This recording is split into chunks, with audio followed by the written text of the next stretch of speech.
90.8 megahertz पर आप सुन रहे हैं रेडियो आजाद हिंद, देश का चैनल देश के लिए। प्रस्तुत है हमारी भारतीय जल, थल और वायु सेना पर आधारित कार्यक्रम हमारी सेना हमारा गर्व, जिसमें आप सुनेंगे भारतीय सेना का इतिहास, चयन प्रक्रिया और भारतीय सीमाओं की सुरक्षा पर सेवानिवृत्त लेफ्टिनेंट कर्नल कपिल भामा जी से चर्चा।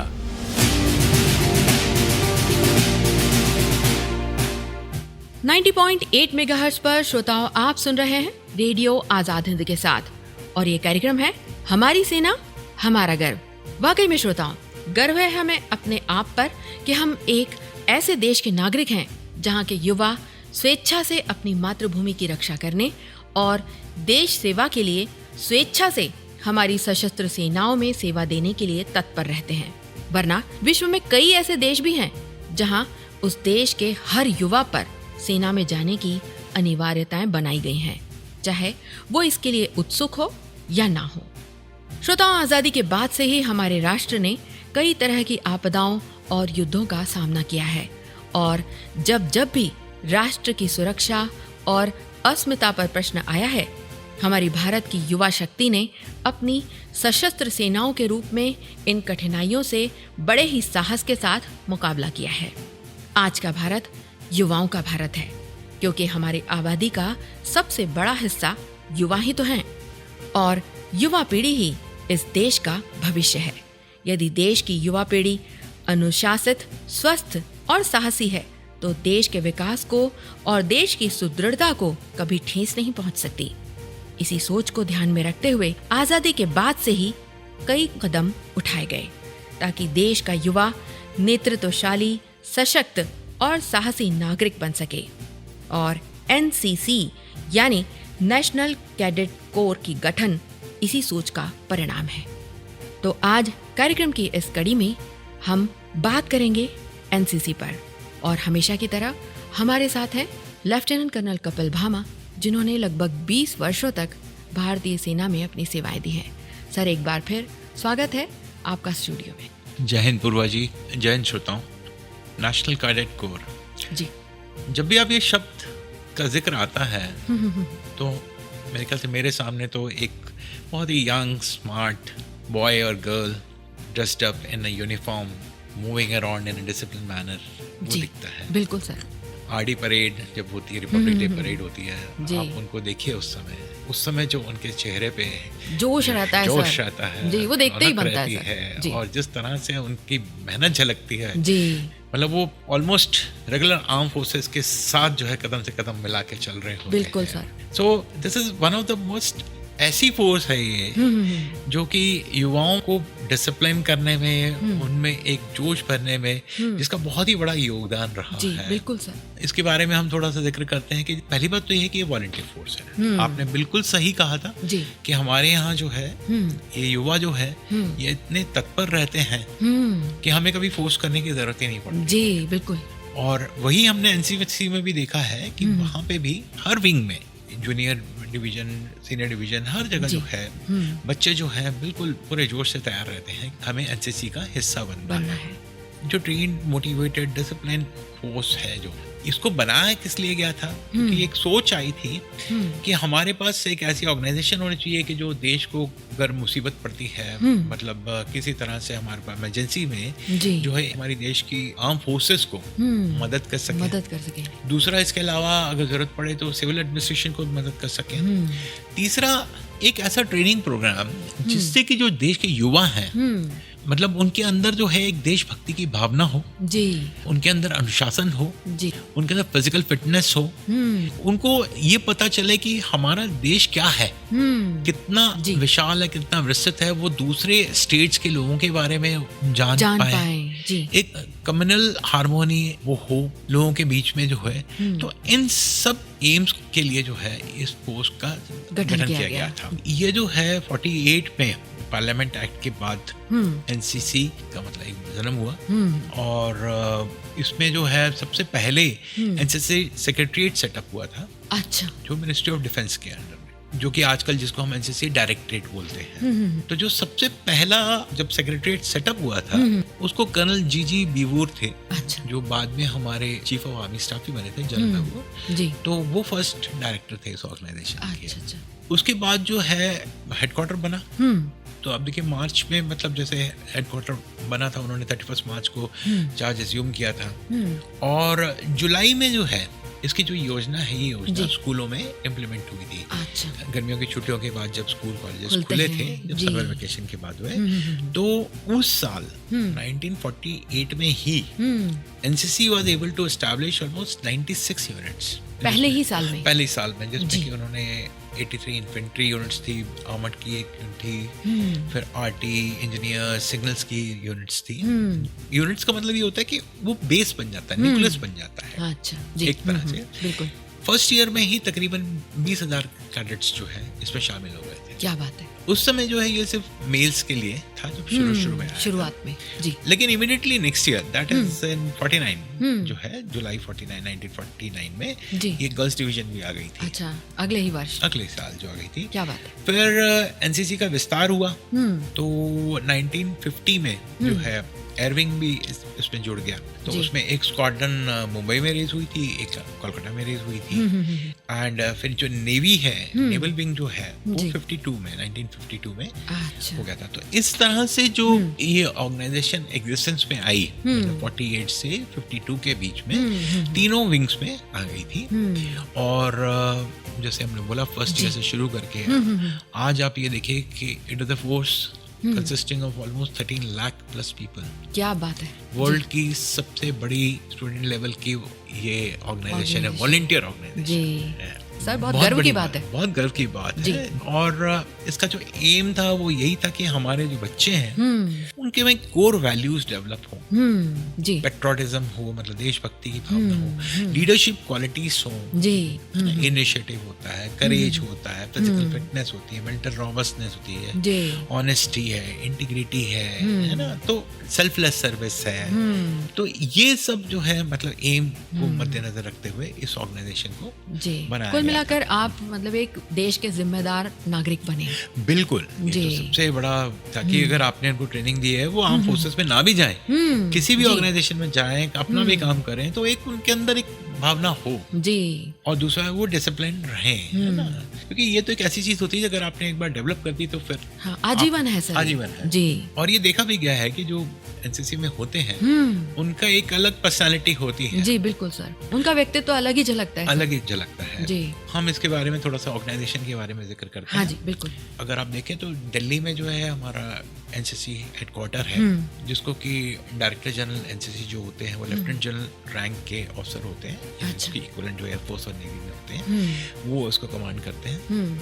तो उसके बाद डायरेक्टरेट्स होते हैं स्टेट लेवल के ऊपर। अच्छा, एमपी छत्तीसगढ़ का डायरेक्टरेट है जी। तो ऐसे करके 17 डायरेक्टरेट्स हैं। अच्छा, और इनको जो है मेजर जनरल या ब्रिगेडियर कमांड कर रहे होते हैं। और जो ये जो डायरेक्टरेट्स होते हैं उनके नीचे फिर ग्रुप हेडक्वार्टर्स आते हैं। अच्छा, तो ग्रुप हेडक्वार्टर्स जो होते हैं वो जनरली ब्रिगेडियर कर्नल जो है कमांड करते हैं। और फिर उसके नीचे जो बटालियंस होती हैं जो कि कॉलेजेस स्कूल्स वगैरह एसोसिएटेड होती हैं, उनके अंडर में स्कूल्स और फिर कॉलेजेस वगैरह आते हैं। हाँ, तो ये जो बटालियंस होती हैं ये ग्रुप हेडक्वार्टर्स में आती हैं। और फिर बटालियंस के अंडर में फिर कंपनीज आती हैं। अच्छा, ठीक है। तो जैसे अगर एक एरिया में अगर वहाँ पे एक बटालियन है तो उसके नीचे जितने स्कूल कॉलेजेस वगैरह होंगे वो आते हैं, उनके फिर वो कंपनीज में मतलब डिवाइडेड होते हैं। अच्छा, तो बटालियन जो होती हैं उसको अगेन कर्नल या लेफ्टिनेंट कर्नल कमांड करते हैं। एंड जो उसके नीचे जो कंपनीज होती हैं, स्टाफ होता है एनसीसी का, उसमें रेगुलर आर्मी ऑफिसर्स होते हैं डिफेंस फोर्सेस के। अच्छा, तीनों विंग के होते हैं जो कि जनरली कमांड में होते हैं।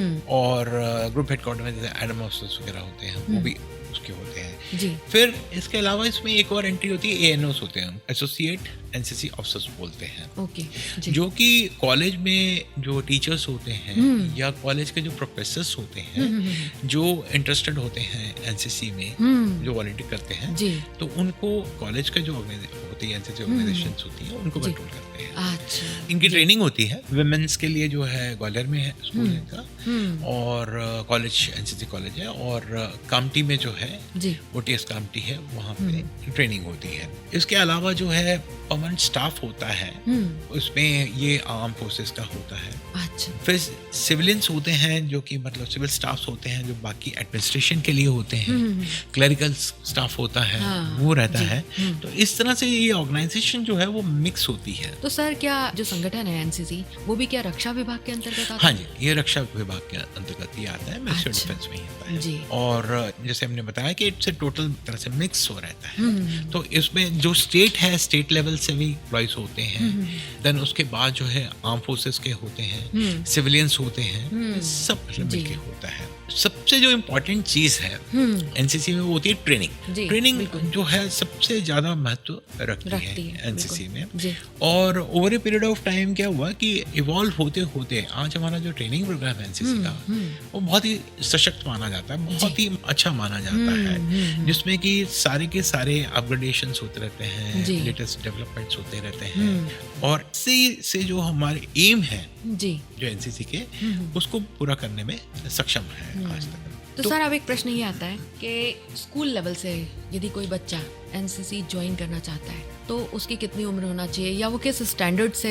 एनसीसी ज्वाइन कर सकता है? गुड। देखिए एनसीसी के दो विंग्स होते हैं, एक होता है सीनियर डिवीजन होता है, एक होता है junior division ji.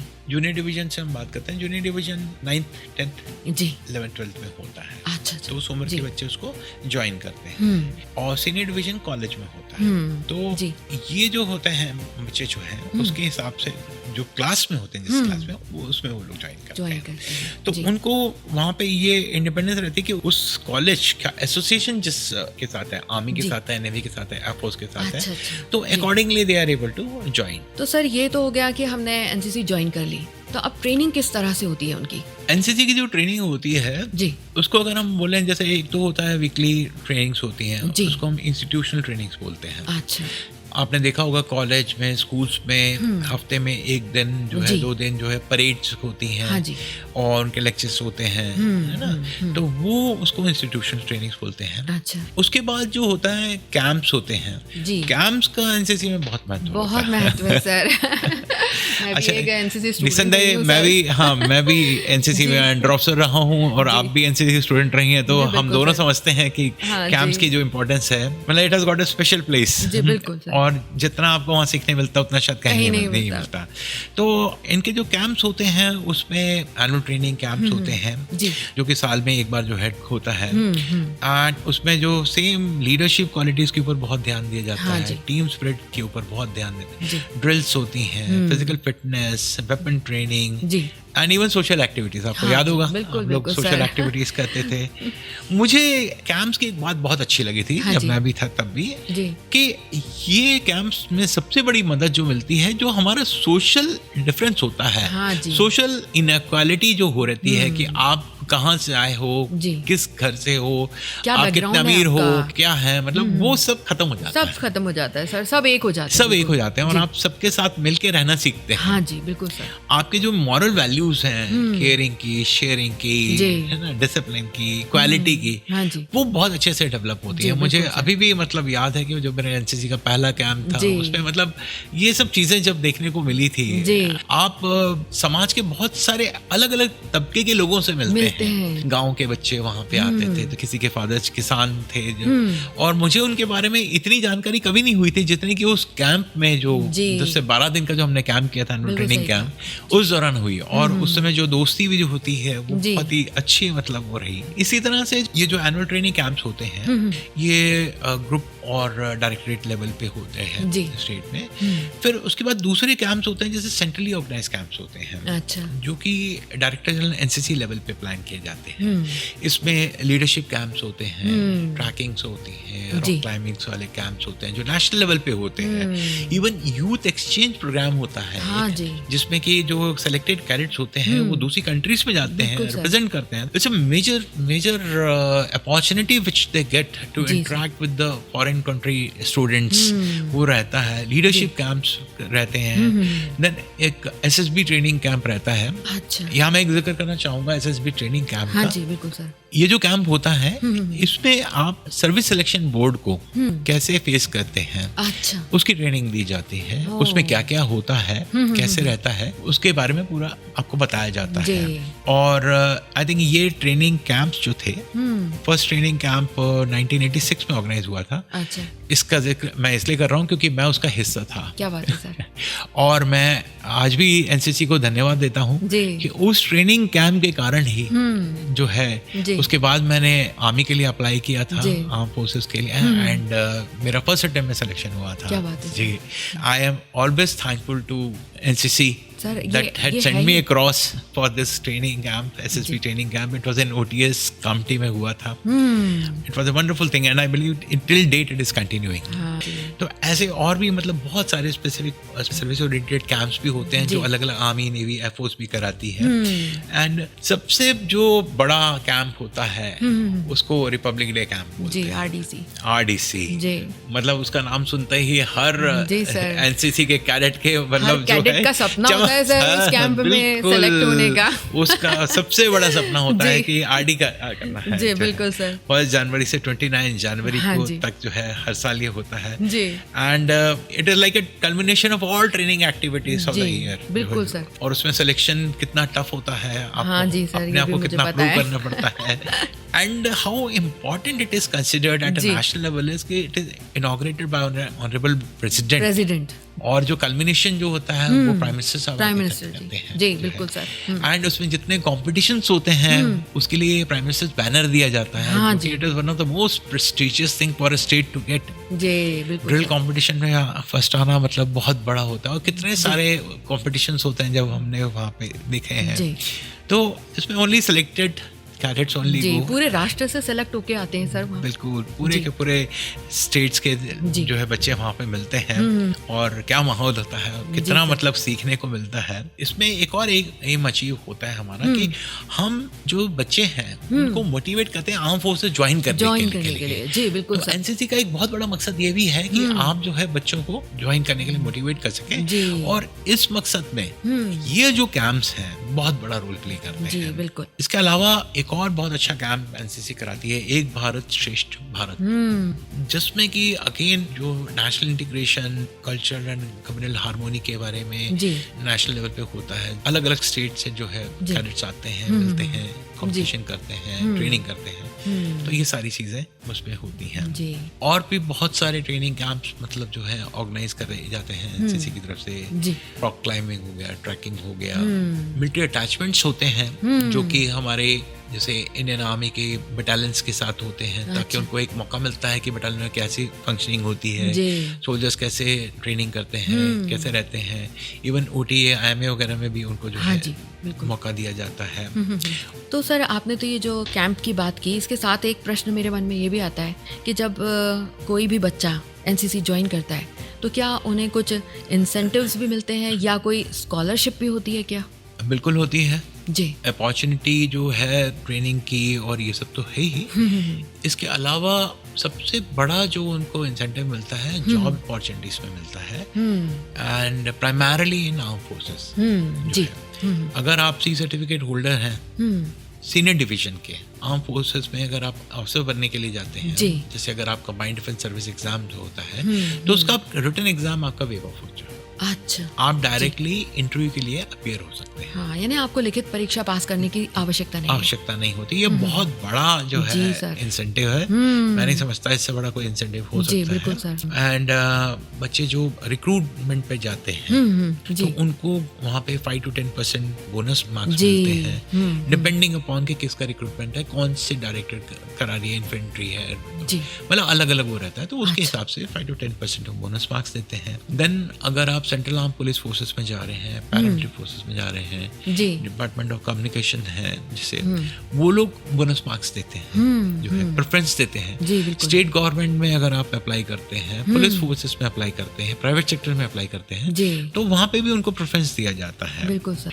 Even reservation for women और आल्सो देयर, ठीक है, महिलाओं के लिए भी जो है सर्विसेज में रिजर्वेशन होता है। जी। और ये जो बच्चे होते हैं जो एनसीसी क्वालिफाइड होते हैं, अगर ये आगे चल के एनसीसी में ही किसी अपॉइंटमेंट में काम करना चाहते हैं, लाइक वो एएनओ बनना चाहते हैं या परमानेंट स्टाफ में जो विमेन आना चाहते हैं, तो उनको जो है प्रेफरेंस मिलता है।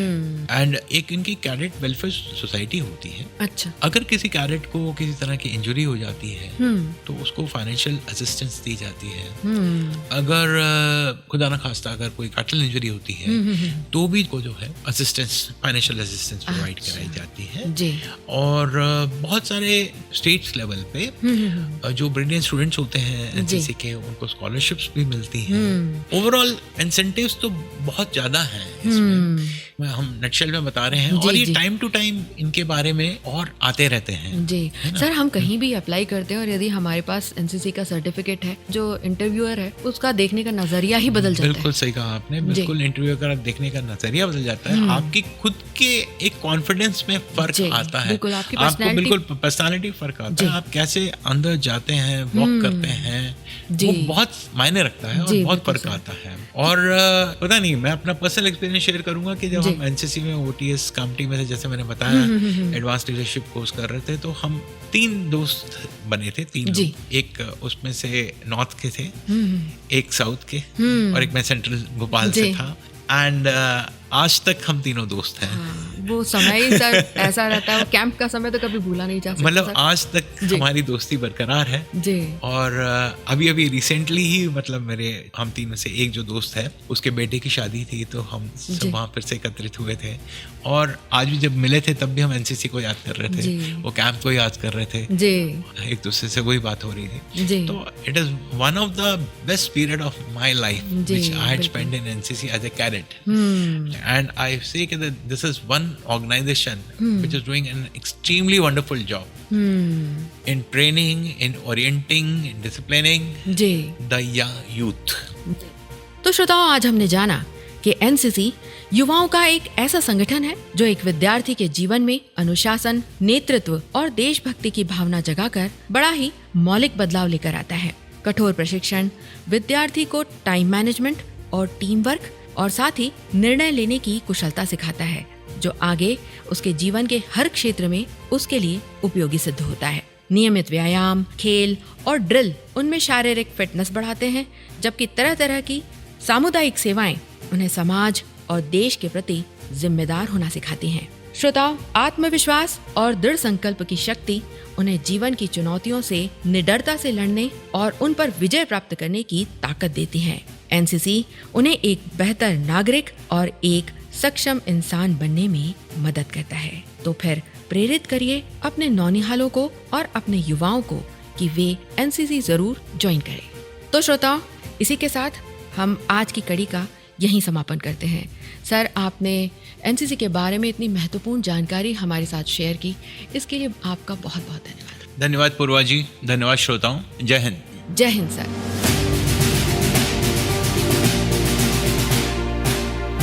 तो श्रोताओं, ये था हमारा आज का कार्यक्रम हमारी सेना हमारा गर्व। इस कार्यक्रम का मार्गदर्शन था संतोष कुमार वर्मा का, परिकल्पना रही अदिति गौड़ की, ध्वनि संपादन अमित कुंदानी का और समन्वय सहयोग रहा सतीश पाथम का। और मैं थी आपके साथ आपकी अपनी रेडियो मित्र पूर्वा खले। तो अब दीजिए इजाजत इस कार्यक्रम से। नमस्कार।